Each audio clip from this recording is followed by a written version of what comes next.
You are Locked On Giants POSTCAST. Part of Locked On Sports New York on the Locked On Podcast Network. Your team every day. All right, no way to sugarcoat it. The Giants, one of the worst teams in the NFL. That's right. They get blown out by Tampa today. Final score 30-7. The G-Men have now lost 6 in a row. They remain winless at home. They haven't won since October 6th in Seattle. And now we get to discuss the hot seats for both Gable and Shane. Hello, everyone. I'm Jay Berman. If you're a New Yorker, you might recognize New York. If not, never get a chance to know each other. Spent more than 2 decades in the biz. Everything from TV to web to radio. You can follow me on X at jberman, Jayberman. Meanwhile, more importantly, we have a fresh face. We've added to the POSTCAST, Dr. Anthony Blevins, Giants special teams coach for the better part of a decade. No one better to have aboard than the coach. Coach, welcome.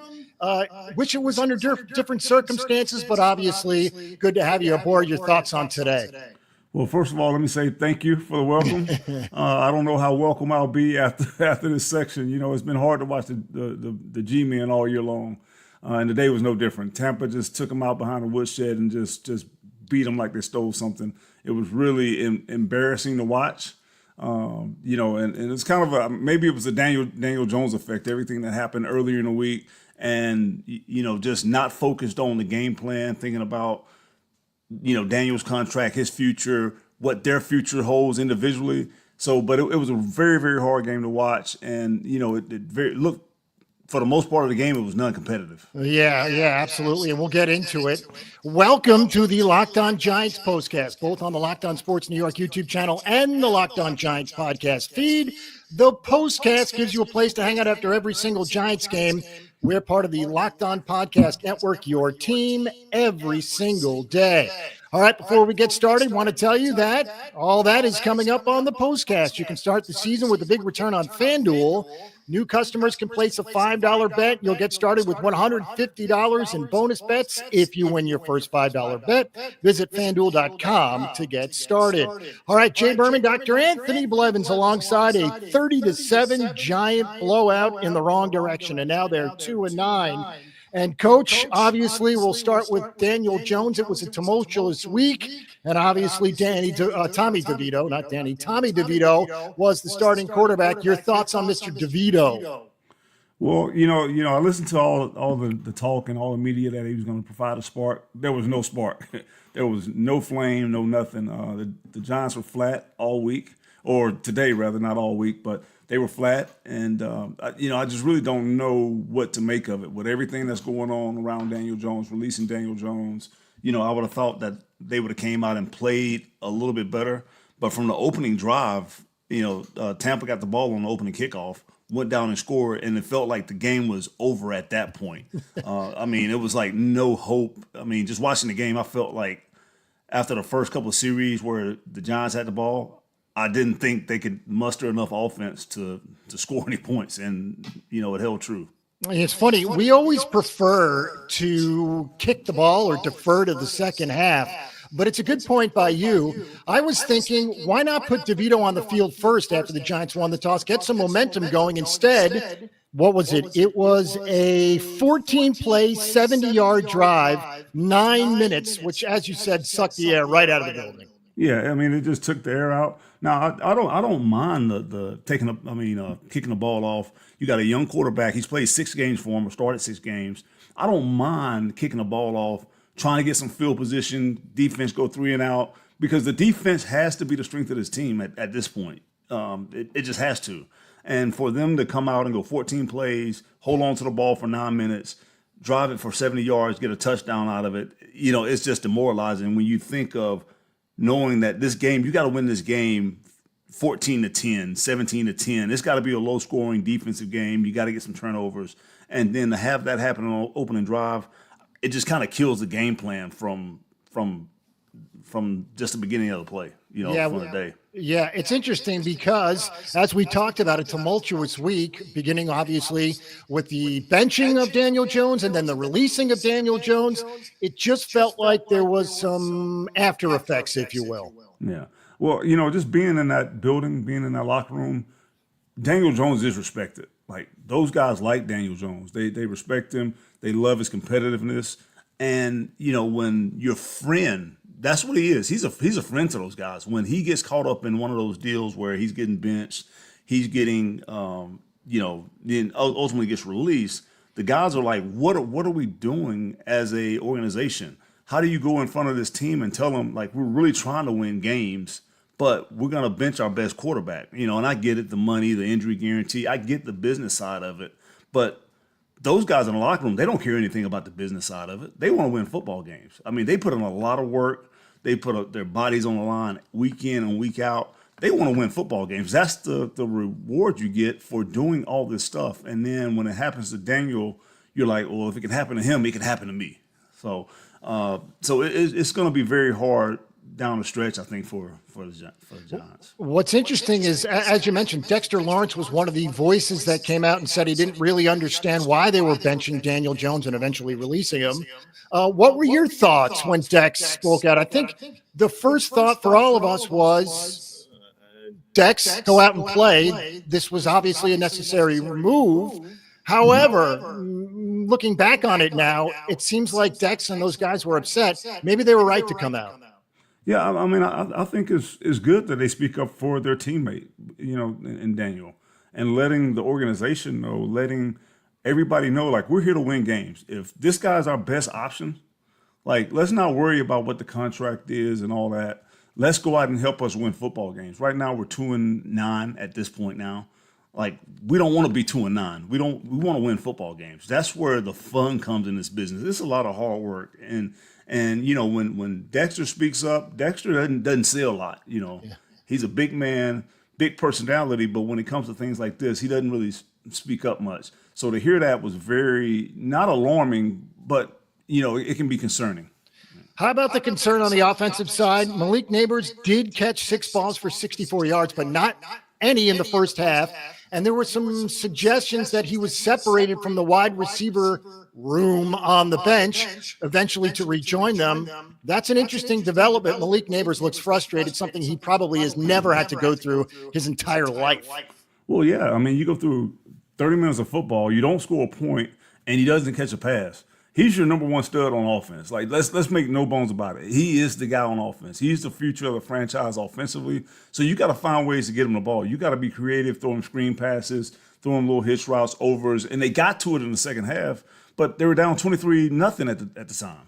So, and I respect the fact that they saw a problem and they went to him the first 3 plays of the second half, and I think 4 out of 7 plays on that particular drive or something like that, that they tried to get him the ball. But that should have been going on in the first half. He should have ended this game with about 20 catches. Oh. Yeah, absolutely. And again, I don't even think there was a target until the second half, which is even more amazing. One thing not to have a catch, it's another thing not to be targeted, which is just ridiculous. Anyways, Tommy DeVito was 21 of 31 for $189, took 4 more sacks. Obviously, the offensive line was not good today, but we discussed last year when Tommy DeVito was in, held the ball too long, took too many sacks. More of the same today. He took 4 sacks. Yeah, I felt like I was watching a replay of last year. He's sitting back there, he's patting the ball, and that's just that's just him being young, not seeing the entire field and waiting for a guy to come open, and instead of being able to anticipate and throw a guy open. Those are things that come with learning. But I felt like I was watching a replay of last year, just hold the ball, take a sack, throw it late, or I take off and scramble and try to make somebody miss and do things like that. They've got to be able to find ways to get the ball out of his hand quick. When they actually move the ball, that's what happened. He was able to get the ball out of his quick, get it to Wendell Robinson on an option route, get it to Malik on an over route or a quick hitch, things like that. That's what they've got to do moving forward in order to have a chance with this offensive line. And then also they've got to get the run game going. Like, you got a young quarterback, you have got to run the football. I mean, Tyrone Tracy's been like a bright spot for him this year, being able to run the ball. They've got to get him involved. He's a receiver, so you can get him involved in the short pass game, screens, things like that to get him the ball. And that takes some of the pressure off that offensive line and off Tommy DeVito. 9 rushes for 42 yards for Tyrone Tracy. Again, Not much on the ground for the Giants, who, as you said, need to rush the ball. 20 carries for 76 yards. That's a 3.8 average, and obviously a touchdown from Devin Singletary late. Running offense, as you said, needs to get better. On defense, as bad as it gets. 4 Buccaneers carried the ball today. All 4 scored a rushing touchdown. Your thoughts, Doc, on the rushing defense? Well, I mean, they've got to do something to stop people from running the ball on them. They've got to do something. Get an extra guy in the box. I mean, maybe send 11. I don't know. You know what I mean? Send all 11 at them sometimes, But they have got to do something in order to stop people from running the ball and make them throw the ball. They're rushing. I think they're ranked 29th overall in the entire NFL. Last per play per rush, at giving up 5 yards a rush. Pass game, they're actually pretty good in the pass game for all the stuff that they talked about, or the narrative has been about teams passing the ball on them and Deontay Banks and all that. They've actually been good in the pass game. So if you can win first down, win second down, and get teams to try to throw the ball and let Dexter do what he does, which is sack the quarterback. He's still leading the league in sacks.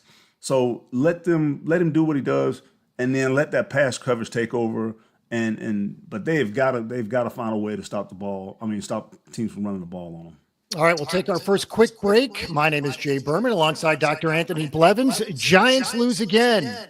Make it 6 in a row, 30-7. Tampa gets them at MetLife. As we said, we'll take a real quick break, and then we'll discuss something that hasn't happened in nearly 50 years. We'll tell you exactly what that is coming up next.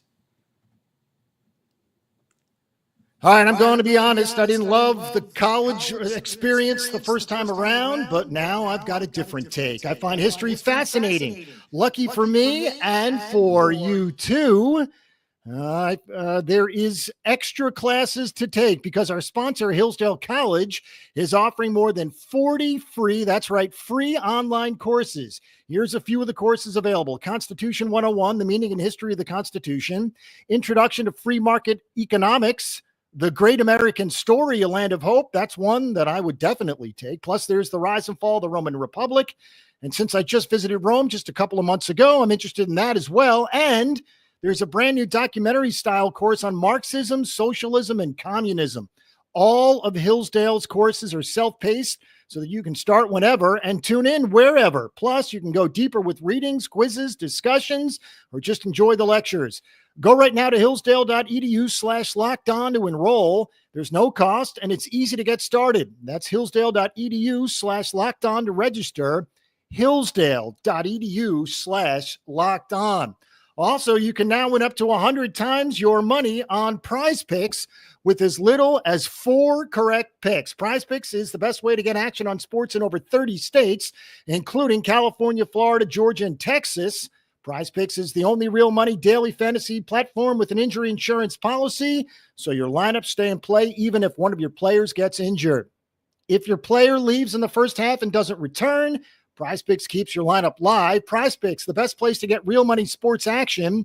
Join over 10 million users. Sign up today. Get $50 instantly when you play $5. You don't even need to win to receive the $50 bonus. It's guaranteed. Download the app today. Use code LOCKEDON MLB to get $50 instantly after you play your first $5 lineup. Prize Picks, run your game.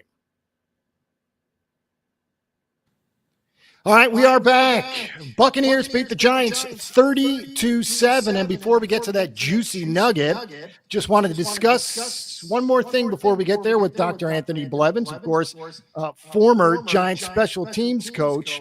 We talked about the run defense. I cannot remember the last time we saw 4 rushing touchdowns from 4 different players against, again, a terrible day on defense for the Giants, Doc.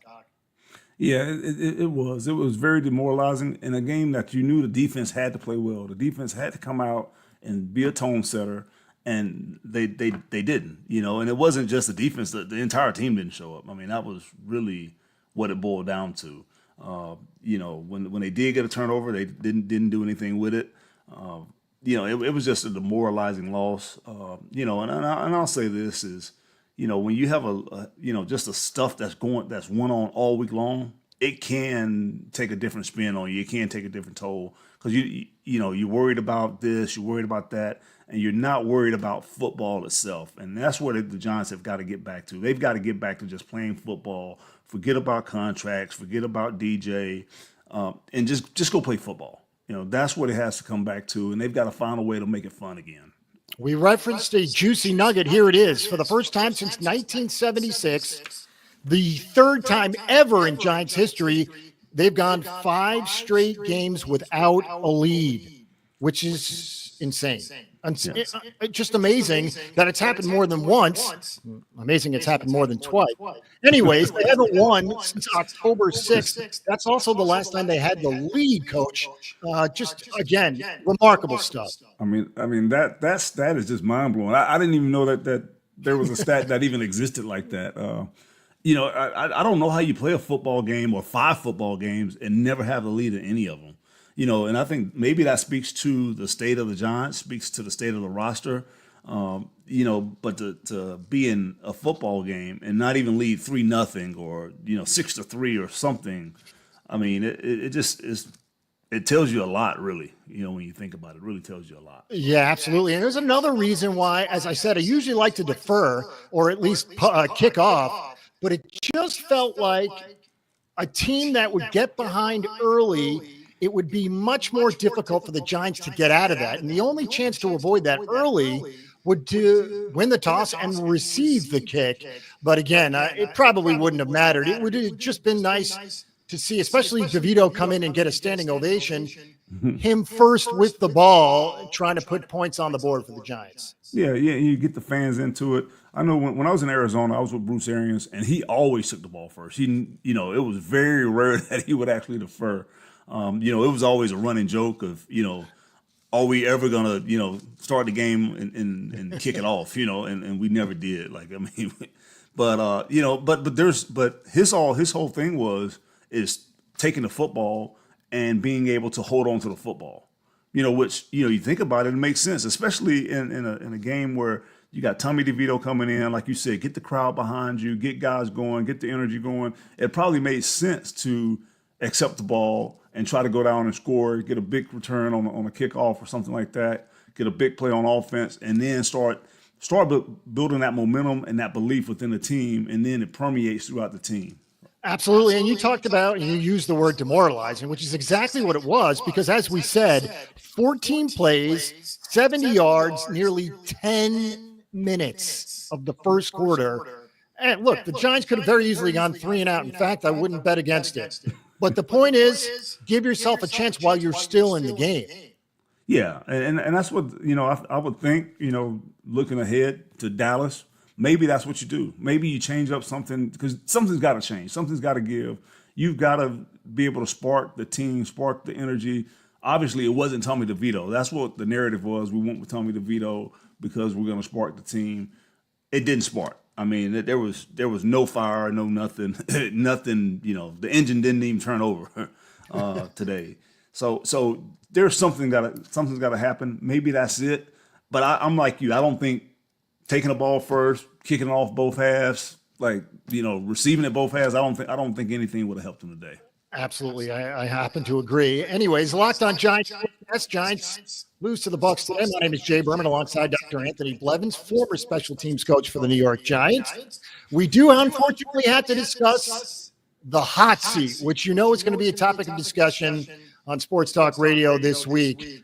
Brian Daboll and Joe Schoen. We'll discuss that coming up next. All right, listen up, NFL fans. Now is your chance to start the season with a big return. Yep, you can do it with FanDuel, America's #1 sportsbook. So here's what you do when you have a hunch in the middle of the game. Go over to FanDuel, check out the latest stats, view live play-by-play, so much more. The best part is it's all on the same page where you place your bets. Everything is right there for you. You'll get started with $200 in bonus bets guaranteed when you place your first $5 bet. That's FanDuel.com, FanDuel.com.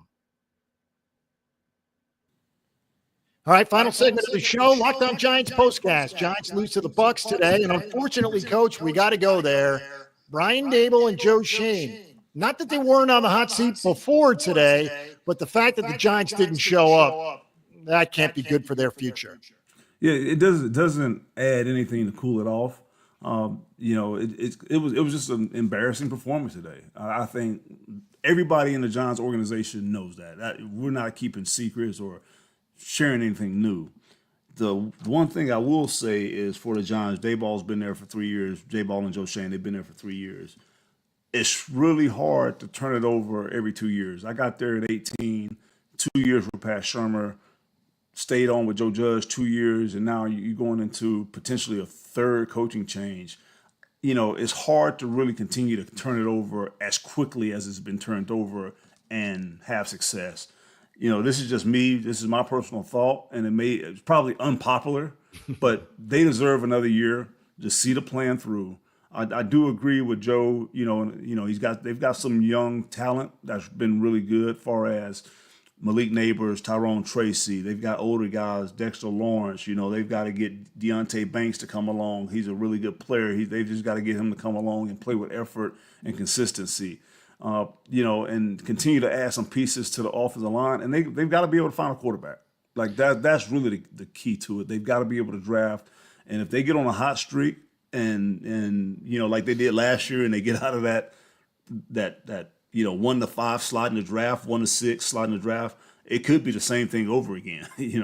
I'm not advocating tanking. I don't believe in that. I don't believe the players believe in that. But they have to be in a slot to be able to draft a quarterback, whether it's Shedeur Sanders, Cam Ward, Jalen Milroe, who, he may have fell off the board after last night's game. I don't know if you saw it, but there's some good quarterbacks out there, and they should be able to reset the franchise with a guy that they pick. Extra time for the Giants didn't do them any good. They had 2 weeks to prepare for the Bucs, and they got blown out. Now they get 3 days to prepare for the Cowboys. Your thoughts moving forward on the short week? Yeah, you know what? When you come off a game like this, the best thing that can probably happen to you is being able to play on a short week, because you come in on Monday, you may watch the film, you may not watch the film. Probably in this case, you probably just trash it, and the coaches kind of pick out some of the stuff they want to show you where you can improve on. But then you get right onto the Cowboys. So you don't have to wait till Wednesday to come in the building again, and you sit on it and you stew on this loss all week. No, we're back to business tomorrow morning. And everybody comes in the building, they get their treatment, and it's on to Dallas. And I truly believe this. This team will learn from this loss, and this team will play better on Thursday. I would take a FanDuel bet on that. They'll play better on Thursday. I happen to agree. Not to mention they're on the road away from the home folks, and that leads us to our next question. I'm trying to find a home win for the folks at MetLife. New Orleans in a couple of weeks, Baltimore the week after that, and then Indy in late December. Can they get one of those three? I believe in a saying, any given Sunday. On paper, they'll be underdogs in all of those games. The Saints are playing better. They fired Dennis Allen a few weeks ago. They've won 2 in a row since then. So they're playing better. The Colts are kind of up and down. They're kind of a mixed bag of Skittles. You don't know what you're going to get from the Colts. Baltimore might be one of the better teams in the league, especially in the AFC. So and Lamar Jackson, he's only lost one game to an NFC team 2 years ago or 3 years ago now to the Giants. So right. So I'm sure he'll be pumped up. But it's going to be tough, I think, down the stretch for him to see, quality win down the stretch. Yeah, it's funny. I'm trying to find a home win. I'm trying to find a win, period. Perhaps Atlanta, December 22nd in Atlanta, but they're the division leader at this point in time in the NFC South. So again, as you said, any given Sunday, so this is almost silly, but I'm trying to find a win, and I'm not sure I can. No, it's going to be tough. It's going to be tough. Like you said, Atlanta's the division leader who beat Tampa 2 times already this year. Right. New Orleans. New Orleans is not going to be easy. New Orleans had a big win that they beat Cleveland last week. Tyson Hill went crazy. Who that doesn't bode well for the strengths of the defense or lack of strength for the defense. Stopping the run, that type of deal. So it's going to be tough for them down the stretch. I think they find a way to win. I don't know if they win at MetLife, but I think they do find a way to win. I think probably this week coming up might be their best chance against Dallas, who Dallas has not been good. at home. They haven't won a game at home. Right. So, you kind of playing 6 in one hand, half a dozen in the other. So I think this is probably the best chance to win coming up this week. And I say that, I don't know if Dallas won today. They were leading by the time when we started the show, they were leading 13-9. So I don't know if they actually beat Washington or not at this particular point in time. They are late in the fourth quarter right now, under 10 seconds to play. Cowboys lead the Commanders 34-26. Commanders actually have the ball with just a couple seconds remaining. So it looks like Dallas could hold on there. As you said, the only team without a home win in football, the Dallas Cowboys. Amazing, isn't it? Yeah. They're both at the bottom of the division right now. The NFC East is a two-team race. It's Washington and Philly. So this Thursday, I'm gonna watch the game. I'm gonna look forward to it. Have a little turkey and a little dressing, and watch Dallas and the Giants go at it. There's no love lost between those two franchises, so you can throw the records out of the window. That's as close to a college rivalry as there is in pro sports to me, is the Cowboys and the Giants. All right. Before we get out of here, thank you for making Locked On Sports New York your first listen today. Now for your second listen, go find the new Locked On NFL with 2 shows every day. First, the Madman Tyler Rowlands kicks off your morning with a double shot of NFL espresso. Then stop by the barbershop with Tony Wiggins for some real NFL talk. Find Locked On NFL on your YouTube channel or wherever you listen to podcasts. Also, before we get out of here, I want to mention Patricia Traina. She handles all the stuff over at Locked On Giants. She's the best. So follow, subscribe, and enjoy. And once again, Giants lose to the Tampa Bay Buccaneers 30-7. Bucs very much alive, Giants very much not. Coach, your final thoughts after a 30-7 defeat to Tampa Bay? Well, there's a lot of things on my mind, but I can imagine. A lot of things on my mind right now, actually. But the Giants, they've got to figure out a way to stop the run, and they've got to figure out a way to run the football. Simple and plain. If they can do that, they'll have some success down the stretch.